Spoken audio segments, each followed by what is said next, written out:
on the teams here, and looks like we've got familiar folks on the line this morning so far. So there's not anybody here that's new, I don't believe. No, there's Tracy. There's Tracy. Okay. I haven't seen. Okay, there she is. I didn't see that. So well, maybe let's just we'll do welcome introductions for five minutes here. I'll just introduce myself. Tracy, I'm Dan Ott with KC Water, and I'm working with Getachew and Cello and group to help coordinate, facilitate these meetings. But honestly, this is a very excellent, talented group, and so you guys are doing most of the leading. I'm just trying to do trying to tee it up and do a lot of listening. So I'll go ahead and pass it over. Getachew, you want to introduce? Yeah, this is good morning. This is Getachew from DC Water. We take part in implementing the BCE at our utility level. And thank you. Thank you, Dan.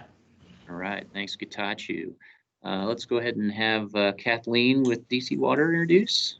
Hi, I'm Kathleen Carker. I'm with DC Water. I work with Getachew. We're actually doing an improvement initiative on the BCE and getting a lot of good feedback from this group. Excellent. Thank you. Let's see. Let's go over to Jeff. Good morning. Jeff Carmichael, Metro Vancouver in Vancouver, Canada. We work on business development initiatives, which include the processes, business casing evaluation, and capital delivery that are relevant to these efforts. And this effort's been really helpful. All right. Thanks, Jeff. Jonathan. Jonathan is not on a microphone or camera this morning, so he can't respond. Okay. No problem. So he's just listening in. That's cool. Yeah, he's just listening. How about Steve? Hi, good. Excuse me. Good morning, everyone. Steve Tolzman with the King County Wastewater Treatment Division in Seattle, Washington metropolitan area. All right. Thanks, Steve. How about Zach? Zach's with me here at KC Water. Quick intro, Zach. Yep. Like Dan said, I'm with KC Water. I work directly under Dan as the project scheduler. Yep. And Zach and I are working together on an improvement initiative with our CIP delivery process. And we're also partnering with Scott Parker, our asset manager, on doing some improvements to our CIP planning and BCE process as well. So that's kind of what we're working on. Let's see. We've got a number of folks that have jumped in.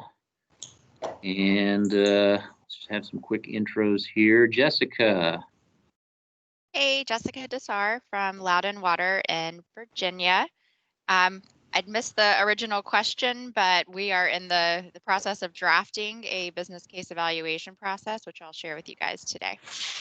Very good. Yes, Jessica's volunteered to do some sharing, so she's on the agenda for today. So thank you, Jessica. Yeah, we're just doing quick intros. So we do have a couple new folks that are on the line, or maybe folks that are still getting to know everybody. So Tracy, let's go ahead and introduce. Tell us who you are, who you're with. Sure. Tracy Ekla. I'm with Hazen and Sawyer, and I'm helping Zanetta English. Zanetta is with Louisville MSD, and specifically, she's asked me to help her on the capital project delivery process. So I'm working with her and her staff on that. But Zanetta is also working on the business case evaluation, and I think Zanetta was going to try to come today too. But if she doesn't join, I will convey information back to her. But right. Happy to be here. Thank you, Tracy. And now that I've seen you on the video, I recognize you. So welcome. Yeah, glad you're with us today. Darren. Hi, I'm Darren Gellert. I work with Jessica Desar at Loudon Water and help kind of run our CIP program in addition to doing a lot of other planning work for our utility. So I'll back up Jessica today as she presents if she needs it, but she knows it. Perfect. Thank you, Darren. Jason with Metro Vancouver. Hello, everyone. My name is Jason Yu. I'm with Metro Vancouver. I'm part of I guess I was originally part of the capital planning team, but there's been a recent reorg, and we're now officially a project management office. So just looking to implement, stage gates, process into our capital delivery. So excited to chat with you all. Awesome. Good to see you again, Jason. So, yeah. All right. So with that, I want to kick it over. We did pretty well there. We just took us 6 minutes. Did we miss anybody? Yeah, Jeff.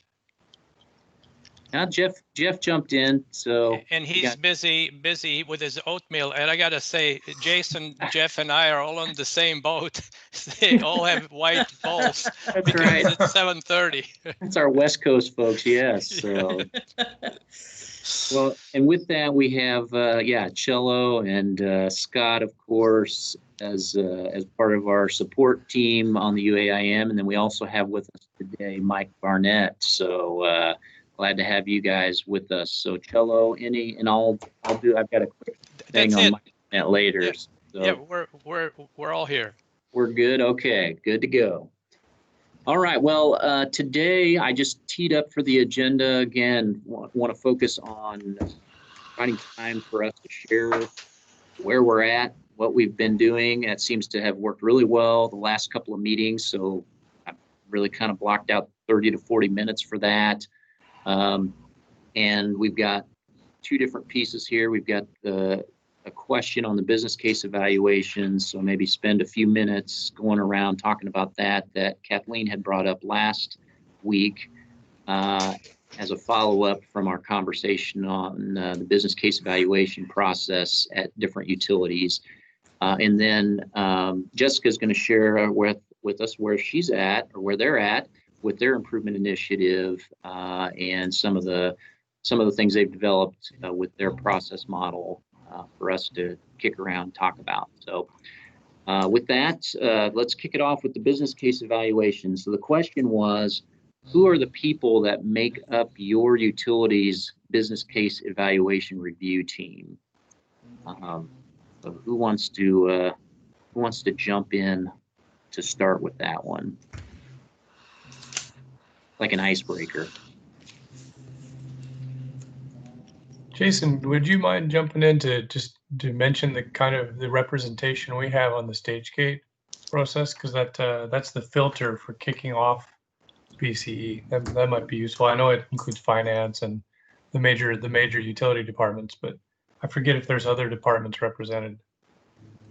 Sure. Yeah. I mean, I think we have a little multidisciplinary cross section that we tried to create. So we have division managers from the operations team, the maintenance team, and then it'll be both the sewer collection side of things, the sewer treatment side. So there's four people there, each permutation of that. There's also a representation from the planning, like the kind of utility planning group, long-term, looking at population increase. And then there's the delivery folks. So there's a collections delivery representative and a treatment delivery representative. And then we have a few people optional, Jeff included, as well as our energy manager. Finance person is optional. So that's kind of the full group. And we're trying to meet quarterly, but sometimes, I think we're still ramping up to that. It's more on an annual basis. I guess one comment is I personally find maybe the group's a little bulkier than we need. And I think we're sort of thinking about splitting it into two separate committees, like a collections focused and treatment focused. But I think as we're just ramping up the process, as we're setting it up, we thought, okay, we might as well have the whole group there together just so that we're consistent on both sides. Hopefully with more maturity, we can be a bit more nimble, but anyways. That's awesome. Thanks, Jason. Well, the additional comment I'd make to that, Dan, would be that being one of those folks, sometimes the folks who we need to ask a question of, who report to one of the people at the table, and they've got tons of projects they're managing, right? That will say, has this one really seen a lot of options? Do we know if there's a lot of good options? Have they looked at them? They're not always up to speed. And so it's almost like we need to have the many different project managers on speed dial. That has sometimes led to us having to defer an issue or kick it back down. And you've got, a lot of people chewing up a lot of time that way. And I'm not sure what the best mix is, but that's been a little bit of an awkwardness. How do you make sure they're fully informed? So Jason and Jeff, I have a question. This is Kathleen. Not on the team composition, but Jason, did you say you meet once a year? So are you looking at a whole slew of BCEs? This whole committee is looking at everything, at all the BCEs? Yes. So we kind of have like a 2-month period where we put the call out. So I think maybe in April we say, we're preparing the budget for next year. Please submit some forms. And then at the end of that, again, 2-month window or so, that's when we start the review committees. So yeah, it does happen once a year. We also don't think that's the most efficient way. Like I said, we're hoping to transition to a more quarterly basis and address the needs. Oftentimes, I think as the BCEs come in, they're a bit of a rush, and then the quality of the data isn't really there. And then by the time they actually launch, or they get approval to start spending, the information's a bit stale. And then they kind of have to restart that needs collection process. So, also a pain point, but. So when we say once a year, Kathleen, we don't mean that we meet one time a year. We mean there's a one-time process per year that sometimes involves multiple meetings. If they do have to come back to us and we say, we're not really clear on where your business case is at, can you tell us about the options? And they have to come away and come back. But I think, Jason, maybe we meet on the water side twice. We might be able to kill most of that in 2-3 meetings. And on the liquid waste side, similar or perhaps a little longer to complete that once a year process. Jessica has her hand up, Dan. Dan is on Jessica. mute. Dan is on mute and Jessica has a hand Sorry. up. So Jessica, jump in. I lowered my hand and pressed the mute button. But so for Jason and Jeff, just kind of related to the same question Kathleen had. So if y'all are kind of meeting, I guess, not super frequently, how much time would you say you spend on reviewing each project? Is it like a quick 5 minutes into each submission, or are you spending multiple hours, or kind of what does that look like? Yeah, that's a good question. So we maybe get so that's to give a sense of scope and scale in that 2-month window where we're collecting forms. We'll maybe get 60 forms, but not all of them are truly options analysis. The same form, BCEs, the same form in which we capture the BCEs will also capture these minor projects that we've basically flagged, okay, you're okay to not require one. So the split there is we'll get maybe of these 40, go ahead and go, we don't need to review any further.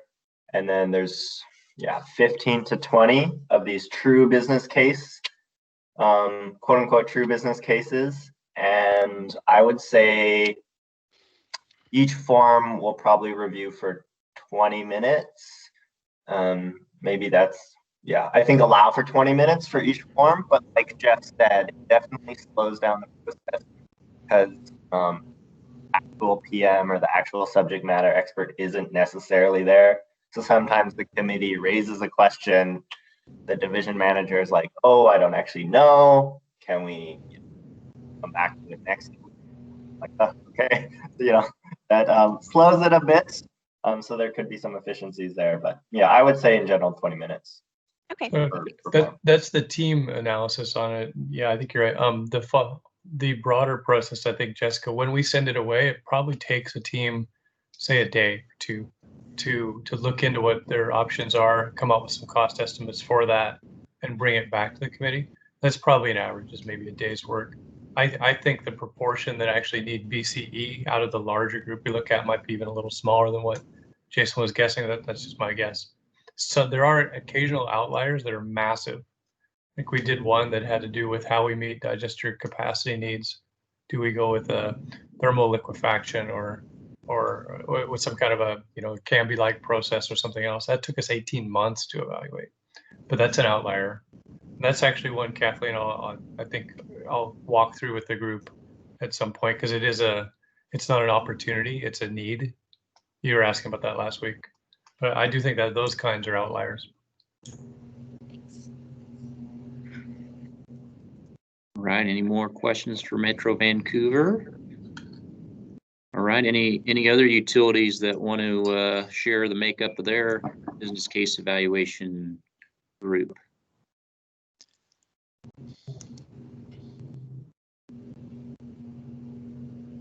I was just curious, Jason didn't mention engineering as the stakeholder at the table. Is that, did I overhear it, or how is that?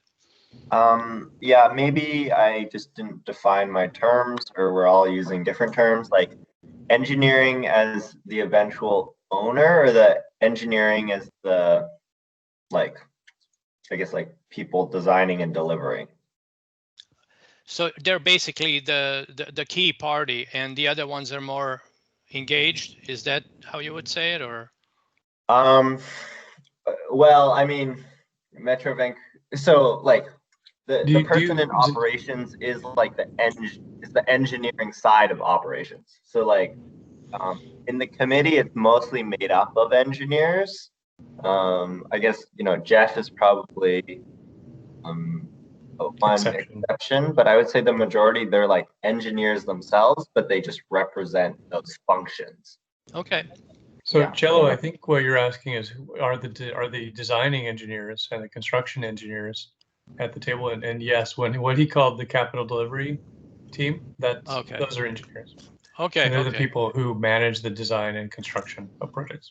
Okay. So is the planning department the one who puts the BCE together? Sometimes. Or is that capital delivery, or is that operations, or could that be anybody?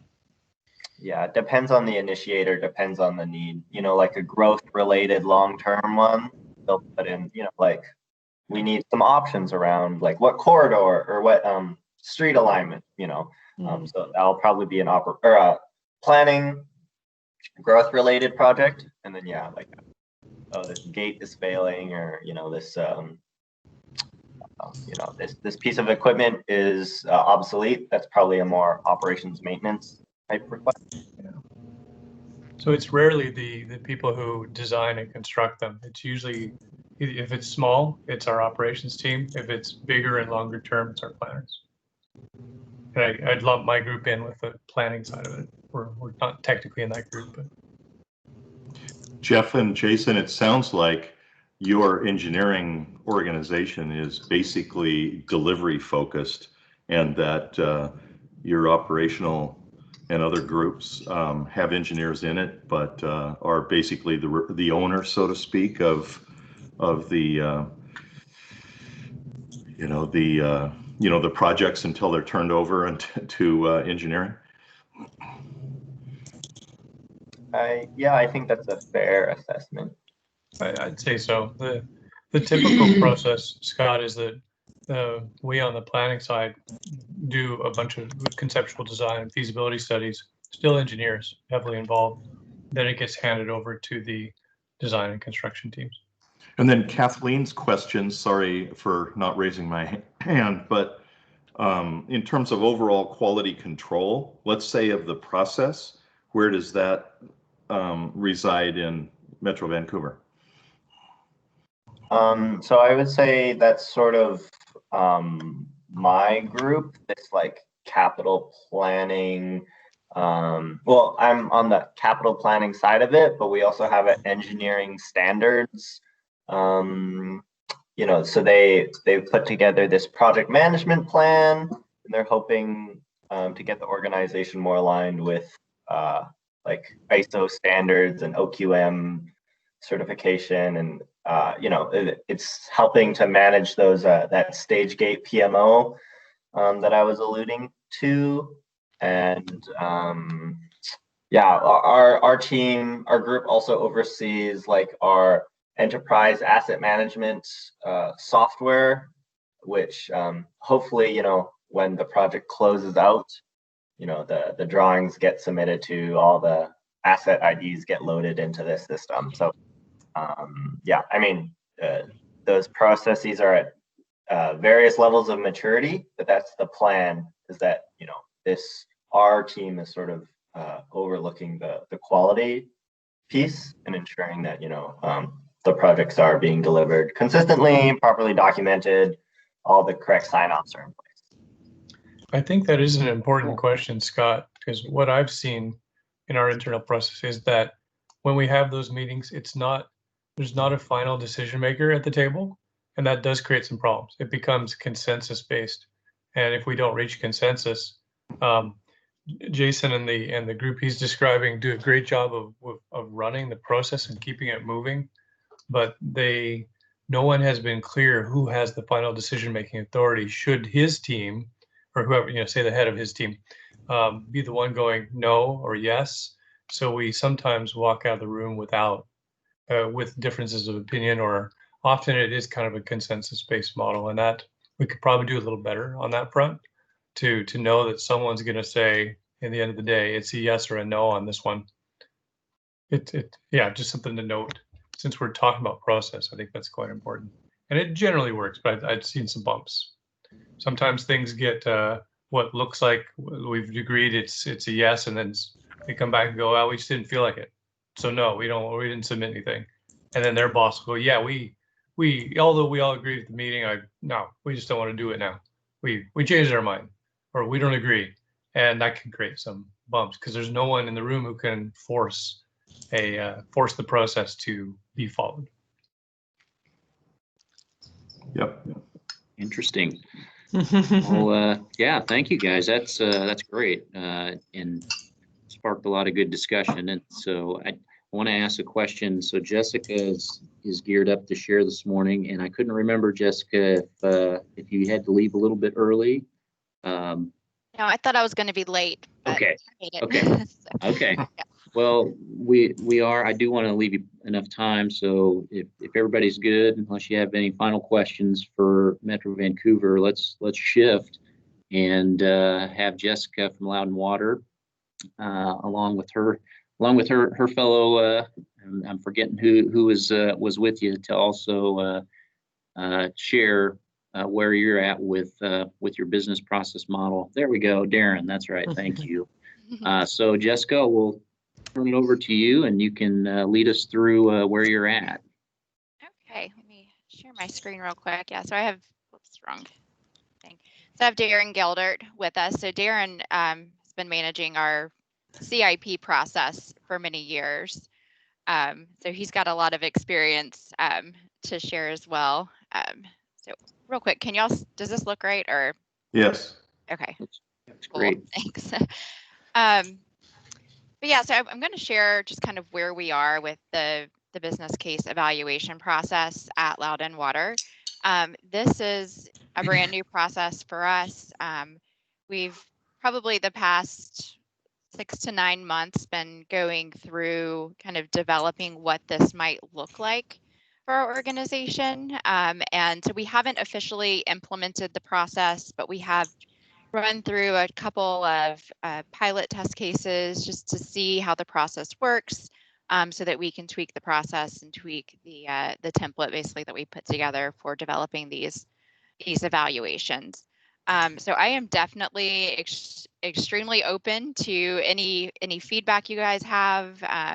If you see any red flags on what we're doing and you're thinking, this is going to destroy you, you should try a different angle. I would definitely love to hear that kind of information as I kind of walk through our process. Which is some of the goals that we're trying to achieve with this process. So we already have a CIP process where we're putting our projects through and determining what we're going to spend capital money on over the next 10 years at a time, and we have that as an annual process. But this is sort of an addition to our CIP process, and we're really trying to get the individuals who submit projects for CIP to spend a little bit more time thinking through the scope of the projects, what kind of options should be considered, any alternatives that might be available before it actually goes to CIP. So we're trying to encourage a lot more thinking through projects that are coming. So kind of the goals that we have here, consistent approach to decision making. We want to be very transparent in the process that we're following and have everyone sort of follow that same similar framework just to keep the consistency in place. We're also trying to encourage everyone to utilize the asset management team. So for those, rehab projects in particular, anything that's going to have existing asset data that may support or not support the case for the project. We're trying to encourage submitters to reach out to asset management, have asset management help to pull any information together that may be helpful when it's time to make a decision on the path forward for the project. So we're really trying to encourage that. And we're also trying to encourage a more year-round project submission process. So our CIP process goes on for several months each year. We're just now wrapping up our current year's process. And so we're trying to get individuals to submit their projects as they come up and not sort of have this last minute scramble to get all of the projects together and pulling all of the data together. Kind of the idea being that when it's fresh on your mind, you can really think through it a little bit better, do a better job of scoping it rather than just trying to remember everything that came up throughout the year when it's time to put those projects together. So we're hoping to make this a process where these business cases would be reviewed year round and not kind of all at one time in the year. And, hopefully this will help to streamline our CIP process as well, have less questions being open about the projects as we're kind of going through that process each year. So I have a kind of broken down into 7 steps. I like simple processes, so you won't see anything like overly, fancy or complicated and kind of how I've put this together. But our first process is what we're calling project initiation. And so I guess I should also say that we kind of rebranded in a way from business case evaluation to project initiation process, kind of this being sort of like a business case light, I guess you would say. So at the end of this process, we might get to a point where you say we need a full-fledged business case that should involve a consultant and a big project to dive even deeper into the project. So this is a little bit more lightweight, I guess, in nature. So we're calling it the project initiation process. And basically anyone in the organization has the ability to initiate a project.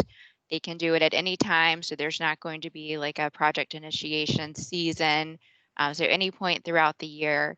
And we struggled a little bit trying to come up with what kind of criteria would go in to saying that this project needs to go through this process, because we don't think everything needs to go through the project initiation process. But it's kind of a judgment call. And I think I got some feedback from you guys in one of our more recent meetings that a lot of you are kind of using judgment when it comes to whether or not a form or business case should be filled out.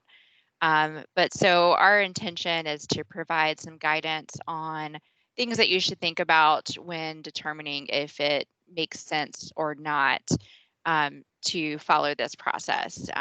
Cost may be a factor. It could be the history of the project that you are initiating. Is this something that's been brought forward for many years? What's the history of the asset if it's a rehab type project? Any type of risk that may be involved? How complex the project is.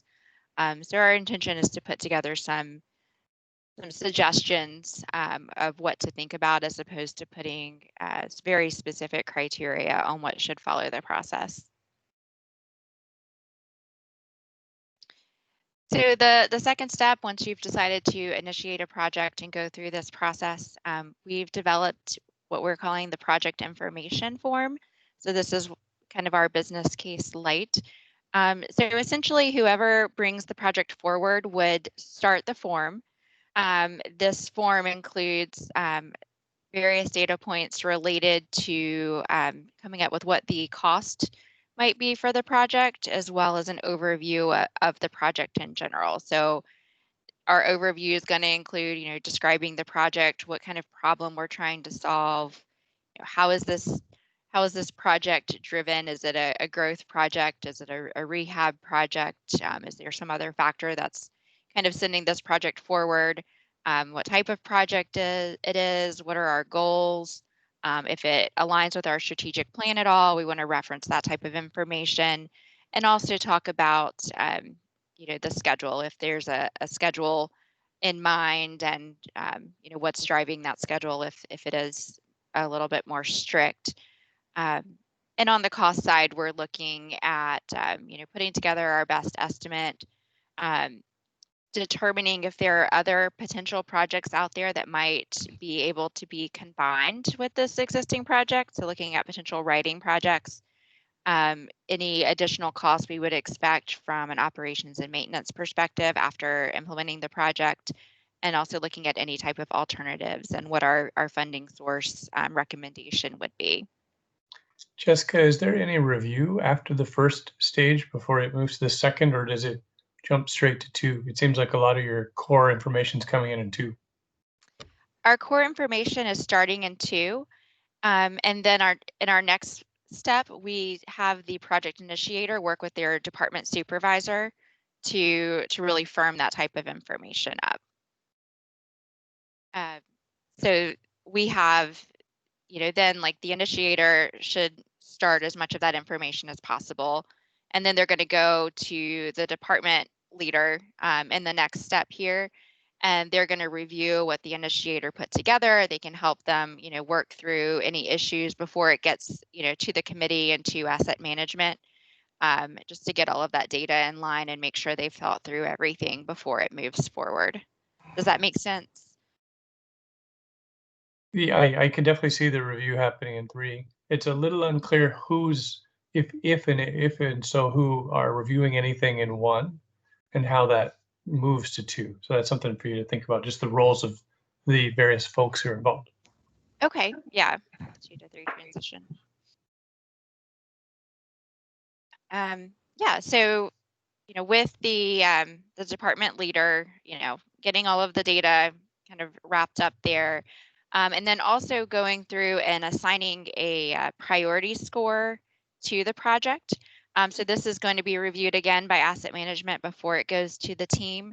But our priority calculation basically matches our CIP priority calculation exactly. So this basically would be just transitioned over to a CIP submission sheet once this project has kind of worked its way through this particular process. So once the department leadership is comfortable with the sheet, they would then send the project information form to asset management where appropriate, if there is some history there that could be helpful for the project. So asset management's going to add any additional information they have based on condition assessments that may have been performed on the facility or the equipment that is being brought forward. We're going to look at existing equipment and determine, how long do we think we have left on the useful life. We're going to look at maintenance history, bring in any warranty information, pictures of the problem to kind of help everyone visualize what it is that we're looking at. So all of that type of information will be added to the form from the asset management team before it continues to go down the path. Jessica, just one small comment about that. That's crucial, but in a way, it's cyclical in that a lot of your your step 1 assessments will be fed by that great information in 4. So it's not something you really want to do later as much as this is a piece that'll feed and often trigger your needs. So I not to say you're on track. Just think about the cyclical nature of that. Yeah, definitely.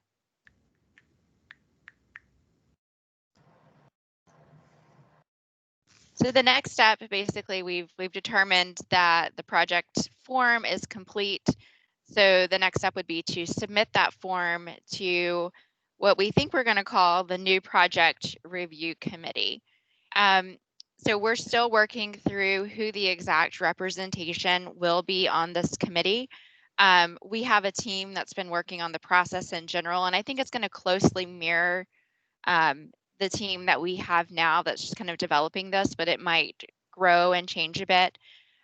So our thought, which we haven't completely decided on, was that this committee would meet on a monthly basis, perhaps bi-monthly, just depending on the number of projects that are being submitted. It'll probably be representative of engineering, planning, asset management, plant owners, our maintenance teams, some representation from across the organization, with probably some, we'll also want to have finance, procurement as part of our team as well. And then we may have kind of, I guess, depending on the type of project that comes in, we may have standing members that are consistent, but also invite guests to participate in the discussions if we think that their expertise will be valuable for discussing a particular project. So we're planning to ask that projects that are going to be on the agenda for this committee be submitted a couple of weeks ahead of the committee meeting, so that the teams have a chance to take a look at the project sheet and have any questions, kind of ready to go, so that it doesn't take a really long time to get through the process. But we are going to also invite the project initiator or their department leader to present the project to the committee and answer questions on the spot, as opposed to sending them back and forth after the meetings. Jessica, this is Chella. Dan Ott has his hand up, and Can't hear you. Oh, sorry, can't see anything. Sorry. Dan Ott has his hand up, and also Scott Haskins. Yeah, this just triggered a question and a thought. So, so this relates to the new projects that are going to get reviewed. How does this interrelate then with reviewing of like an annual CIP and prioritization? Because I guess what I'm thinking is like projects, at least in our organization, are usually driven by some amount of failure. So it's like you're not necessarily denying very many projects. It's usually trying to figure out when you're going to do them and prioritize them. And maybe in some cases, a project would get reviewed and say, we really just need some more information, and it gets kicked into like a further study or something like that. So, it's a kind of original question. How does this relate then to your CIP prioritization process in this committee? I'll start the answer and then ask Darren to chime in as well, since he's our CIP guy. But basically, we're trying to, our CIP happens at a specific point in time each year. So we're hoping that this process will occur year round and be done before it goes to CIP. So I think we've found, and I'm still kind of, new to Loudon Water in the process, but we don't always get a lot of well-scoped projects that are submitted to CIP. So instead of submitting 2 sentences to say that you've got this project that needs to be done, that they are going through this process, really thinking through it. So then when the CIP committee has to evaluate the list of priorities, the process goes a lot smoother, and it's a lot more clear what is more important than another project. And that's kind of the vision here, is that we would get that thought to go into these projects earlier on. Gotcha. Darren, do you want to add anything to that? I'll just add, in the past, our CIP process, occasionally we would get projects that were maybe a bit of a wish list, or it was hard for us to really tell what was driving the project. So hopefully this, at least for newer projects, this will give us a bit more comprehensive background to know that it's been verified by the local departments or by different people, and that it's coming to the CIP committee with a bit more backing, a bit more thought. Cool. So, and then do you foresee, you know, as you go through this, like, let's just say a project gets approved and you're like, well, that's going to get done 5 years out. And then 2 years down the road, you look at it again and go, well, things have changed, and then kick it back for further clarification? Or is that kind of what your process looks like? Yeah, I mean, our CIP process essentially starts fresh every year in a way. Every year we kind of rebudget and rescore every project. So we definitely know projects are carrying through year after year. And we know in 3 years, maybe we plan to replace something. But every year we do kind of take a look at those through the CIP committee. So yes, those could definitely shift around. Okay, very cool. So very good, Jessica. So this is really to get the projects to feed into the CIP and get some better info. So, okay, excellent. This slide triggered several hands that went up. So I think we got a couple more. Scott Haskins, I think, is next. Yeah, Jessica, just to be clear, it sounded, but I'm not sure you explicitly said it, is that your asset management team provides the kind of the standards, the control, manages the process, tees it up for ultimately, not just for the leaders that you spoke of, but for the steering team or the, you know, executives, if you will, to make those final decisions. Is that correct, or is that wrong? Yeah, we're definitely supporting that process and bringing projects forward. Our whole assessment program is very new. We haven't been through, you know, full cycles with that yet. But kind of our goal as an asset management program is to identify these projects, which maybe in someone's head, you know, and they've been thinking about it for a while, but to bring those forward to the, you know, representative that is, I guess, most closely relating to that facility or equipment or whatever the project may be, but that we would help to initiate and encourage these projects to be brought forward. And then we would spend the time doing the research on, you know, pulling the data to support the project as well. Yep. All right, I think Jeff's up next. Yeah, thanks. Jessica, one thing you might think about, or maybe you've already done so, is how this fits into a budgetary review. If I could loosely describe the way our process is going now, we come up with all the projects we think we need, and then it goes to the CAO and finance, who say you can only have so and so much money, because they look at how much they'd have to raise rates to cover that and how much they have to borrow. And so sometimes we then come back and trim projects or defer them. So as Dan said, most of them it's not a question of if, it's when and in what form. But there might need to be some thinking about how that fits into your financial limitations. All right, very good. See, Tracy.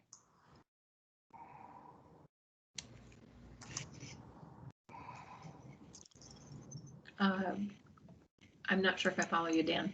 Well, I saw your hand was up, so I I'm just making sure we're giving you a voice. Okay. How about Kathleen? No problem. Kathleen. So Jessica, I really like this. I like the simplicity. It's a personal challenge I have to not end up with circles and arrows all over the place. So this is awesome. I have one question about the projects that are not related to asset management.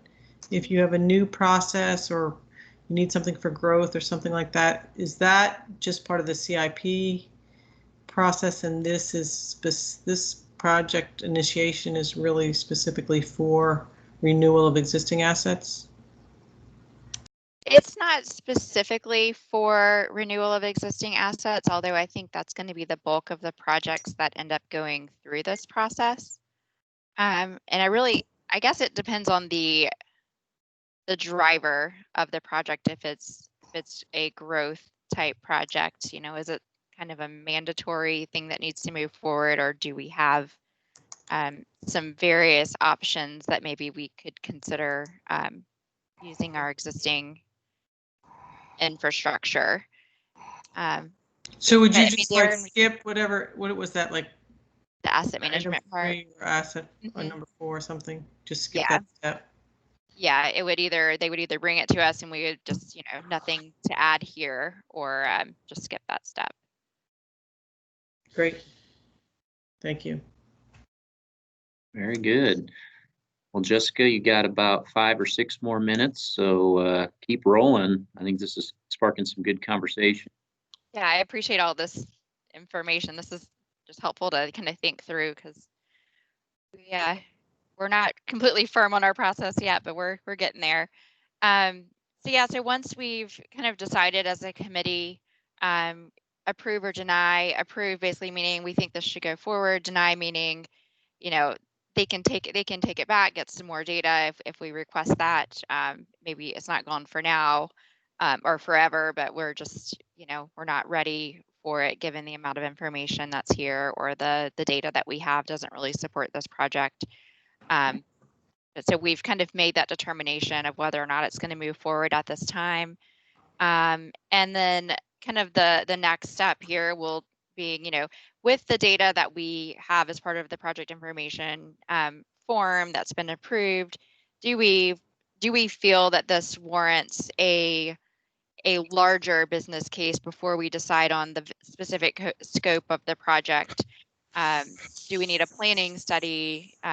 Should we hire outside support to help us move forward? And I'd say we don't have a ton of projects that need to go through that full business case type process, but we definitely have that as an option for some of our projects that are out there, and that would be kind of the business case may be part of a CIP project, so we would just recommend that be kind of part of the planning moving forward as well.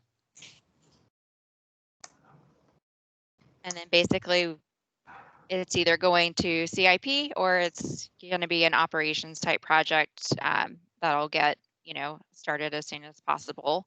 And that's kind of where the process ends in general. The next slides I have are just some examples of what our project information form looks like. Not really expecting everyone to read through all of this. It's just here in case you want to talk about it, but you can see the information that would be submitted by the new project review committee, which is the NPRC here. You can see what the initiator would put in about the project.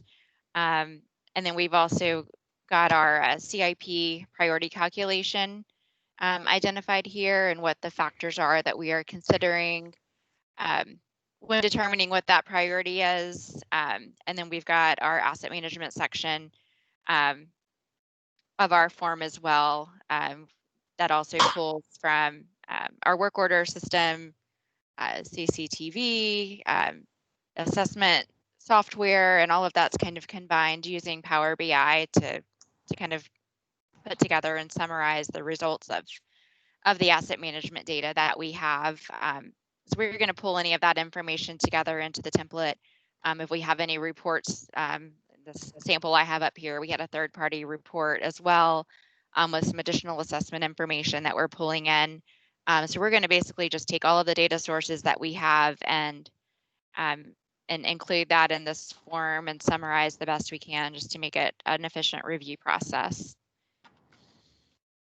So if anyone wants to look any of those sections of the form, we're then happy to do so. But I just wanted to kind of give you a quick snippet there of what the form looks like. That's all I have. All right. Very good, Jessica.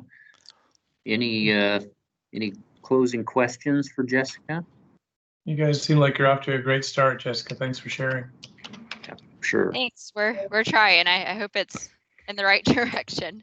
So Darren, did you want to add anything else about the process or CIP that maybe I didn't cover?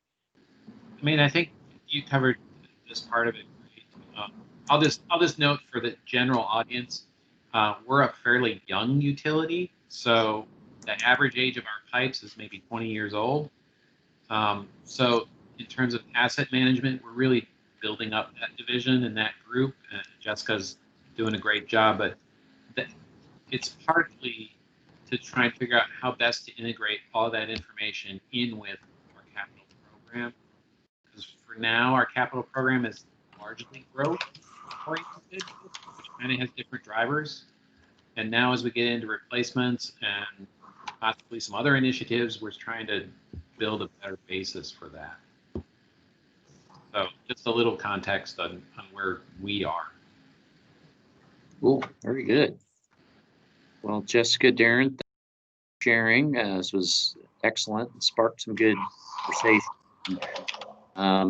We're getting close to the end of our time, so unless anybody has any final questions for Jessica, I don't want anybody to miss out. But I guess for me, a final question would be, Jessica, if you would be willing to send me the slides that you presented and maybe the draft forms that you have, if you guys are okay with sharing that, and I can post that, or Cello can post it to the team site that would just be accessible for this team to be able to look at.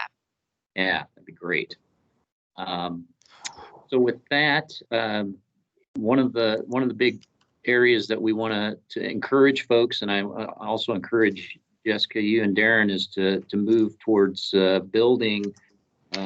You've got your process, you're thinking through your business process, then actually mapping that out visually in the business process modeling. And with that, that's kind of my transition statement. I wanted to introduce Mike Barnett. He's on the call today.